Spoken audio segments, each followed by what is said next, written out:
yun, magandang araw mga idol. Siyempre, Kian Gonzalez and welcome back to my YouTube channel. Sa mga bagong pasok dyan, maraming salamat po. Shoutout sa inyo. Nandito tayo sa ngayon sa Baguio City. Meron tayong pipikapan na isang airgun, full pump airgun. Samahan nyo ako mga idol.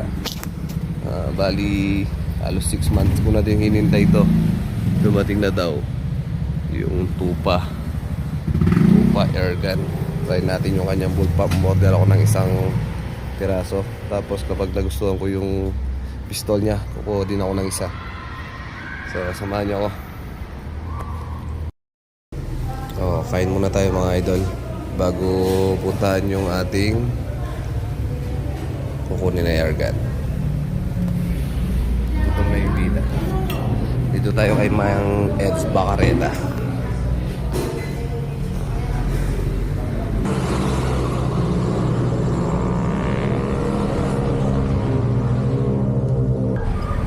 Akala ko sa part na to medyo naliligaw pa kami, kaya uminto ako. Hindi ko makita yung signage sinakulit yung aking Google Map kung tama yung kanyang tinuturo. Baka iligaw na naman kami.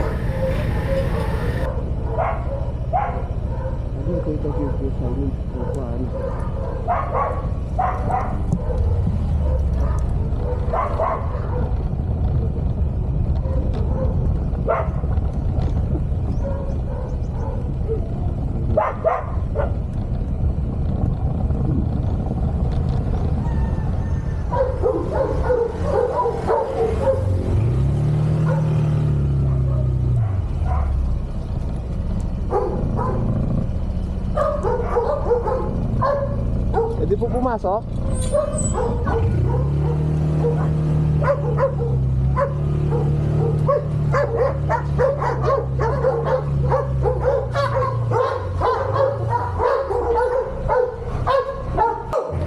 Medyo nakakatakot lang sa part na to. Lalaki ng aso ni sir.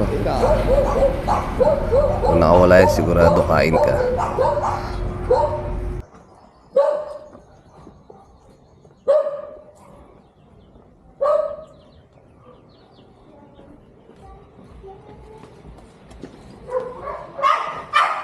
May aso.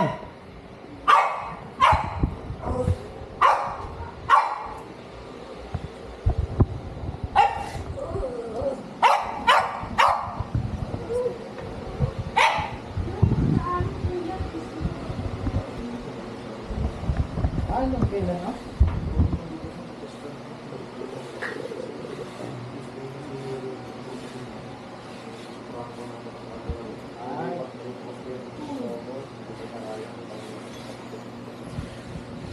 Asawan na kamiligin.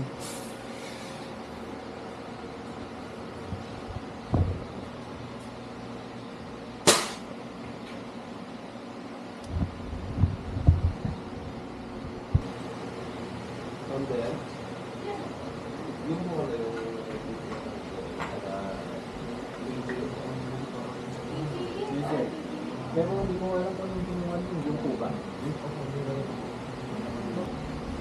So kailangan nyo pa ng Ngiting tagumpay ka boy. Gastos. Ito yung mga available unit ni sir sa mga PCP na Tupa. Yan. Tapos meron din siyang mga available na pistol, airsoft, tsaka rifle. Dami. Iba't iba. Lahat ng accessories nandito na, yung mga scope. Kompleto na si sir. Ayan, kung pupunta kayo, search nyo lang sa Baguio. Tapos Tupa airsoft airgun accessories ata. Wala man kayong kaligaw, basta sunduin nyo lang yung Google Map. Chinek ko na din yung dala kong pera kung kakasya pa. Gusto ko din sana bumili pa ng isang pistol na Tupa, kaso wala siyang available na 22, 177 lang yung available. Yung mga darating daw niya na stock, sabi nung kausap ko, sa December pa daw ulit yung restock niya ng mga Tupa. Tayo, naka-reserve lang tayo. Tapos meron na din siyang price increase. Kasi gawa nung nagmahal daw yung ano, tumas yung dollar. Dati, yung sa akin na ni-reserve ko, ang total niya 18,700. Nag-reserve kasi tayo ng isang unit dati. Ito nga yung kukunin natin. Nag-reserve ako. Bayad ako ng 5,000 dyan. Nung, hindi ako nagkakamali, nung last August pa, 2025. Tapos, na-delay yung mga yan. Kaya umabot ngayong buwan na to ng May. Pero nung April, nandito na sila. Ngayong May lang kami nakapunta ng misis ko. So, ngayon ko na kinuha. Sabi na rin yung pamamasyal namin kahapon. Tapos ngayon pauwi namin, ngayon ako nag-pick up.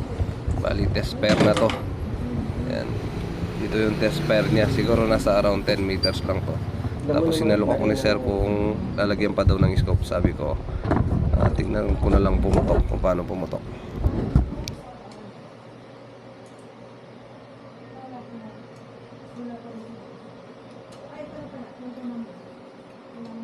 Wala si Sir Dolly ba?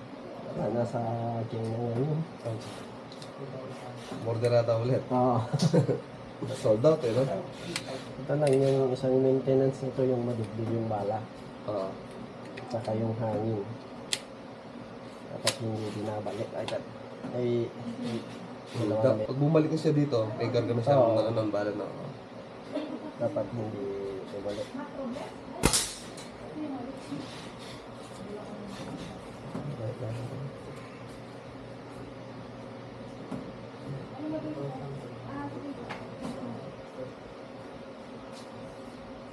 Ipit. Hindi nakasa. Ah, Isang kasa, ayaw nga pala. Bali, Sige, yan. sagat yan. Tapos balik. Ering! Baka kami boss mo, bigyan na ko. Ering! Ano mo eh, kanala ba? Ilang bala yan? Wala na, no? Sige, i-check mo. Wala na, maigpit na eh. Fit ay baka wala na. Pero nakakasa siya, no? Oo. Mas maganda ay pwede ka rin. Ngayon, tama na yung dalawang putok. Bali, sa bahay na natin tetesper yan. Tapos, i-unboxing natin ulit. Yung nga palang nagtatanong kung magkano ang price niya. Yung dating price niya, yung order kami, 18,700. Tapos, down payment ng 5,000 nung last August pa nga. Ngayon, dahil nag-increase, tumaas, alam nyo na, yun naman nangyari sa daigdig. Tumaas siya ng almost 5,000. Nasa 23,000 plus na siya ngayon, yung ating pinick up na unit. Tapos yung kanyang pistol, dati alam ko nasa, kung di ko nagkakamali, 14,500 yan yung hawak ko. Kaso ngayon nasa kulang-kulang 19,000 na siya. Yan, bali kukuha sana ako kaso wala siyang available na 22 call. Sa December na lang ulit kung papala rin, may budget pa. Baka kumuha ko ng kanyang pistol. Maganda yung pistol niya. Yan, napaka-smooth gamitin siguro niyan. Kaso hindi ko na din na-testing kasi 177 nga yung unit niya. Gusto ko sana 22. Pero sabi nung kausap ko, sa December nga daw yung mga restock ni Sir na darating na mga tupa air gun. Pero ito sa dating price niya na 18,700, tapos nagtaas siya ng 23,000 plus. Mura pa rin siya doon sa unit niya kasi kung makikita mo sa personal yung unit, talagang napaka-solid. Maganda yung unit. Doon sa price niya, pasok na pasok pa rin. Doon sa 23, sabihin na natin 24,000, pasok pa rin yung price niya kasi di magazine na siya. Dalawang agad na magazine yung kasama ng unit natin. So doon sa price niya na at almost 24,000 ngayon, murang-mura pa rin. Kasi PCP na din siya eh. Tapos yung mga kasama pa niya dun sa box, makikita nyo sa next vlog natin, i-unboxing natin lahat ng kasama. Tapos kung ano yung nandun sa unit. So yan, konti pag-uusap na lang. Tapos na pinabox ko yung ating unit, pinaplastic ko kasi baka datan kami ng ulan, mabasa. So kailangan naka-plastic para kahit maulanan, hindi mabasa kahit yung karton. So yun lang mga idol. Maraming salamat sa panonood. Umabot ka hanggang dito. Tapusin mo hanggang dulo. Pati yung Pag mga big tank. So, yung rest barrel natin dito, inabot naman ng 2 weeks. Sold out na. Matagal na sila ginde, kaya na-excited mo kami. Tinesting nila yan ng 80 meters. Tatama sa, ano, 4x4. Malaster na.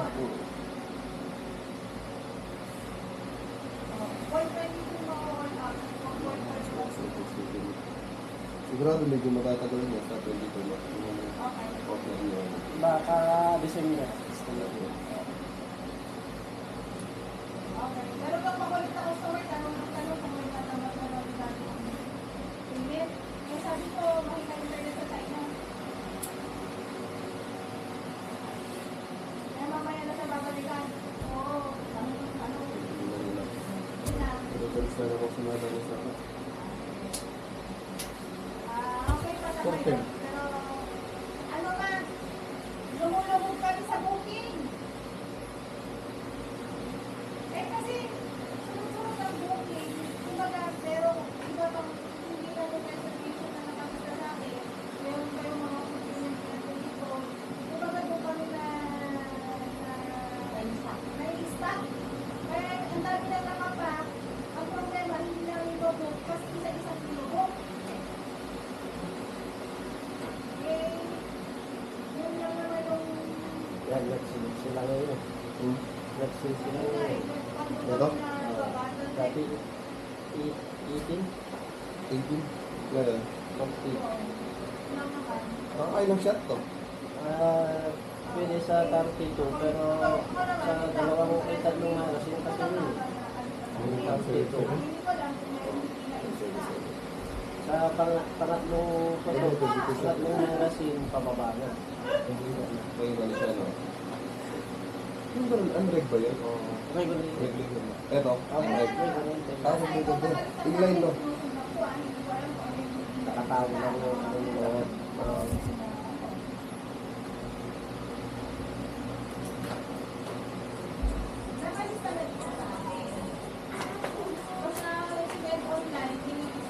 Pwede ba po?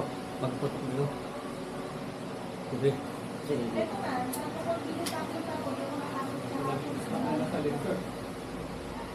Ay,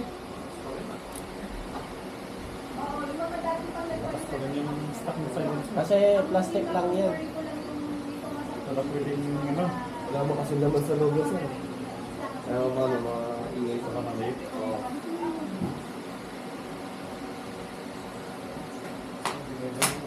Kasi na siya masagot. Hindi. Si pangit yan. Pwede naman yan. Putok na ito. Kabukalan.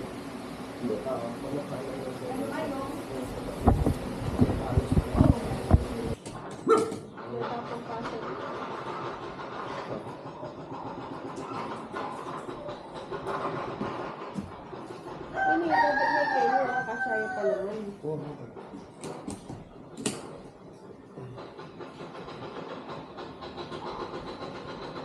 Magkano ang umusahin? Oo. Okay na.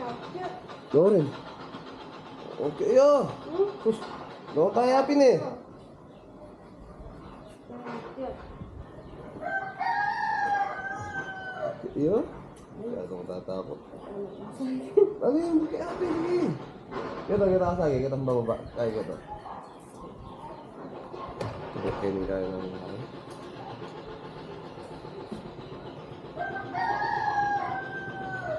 Meeting tagumpay, pauwi na. Pauwi na mga idol. Abangan nyo na lang yung ano, yung next review natin sa kanya. Pagdating natin sa bahay. Ayun lang.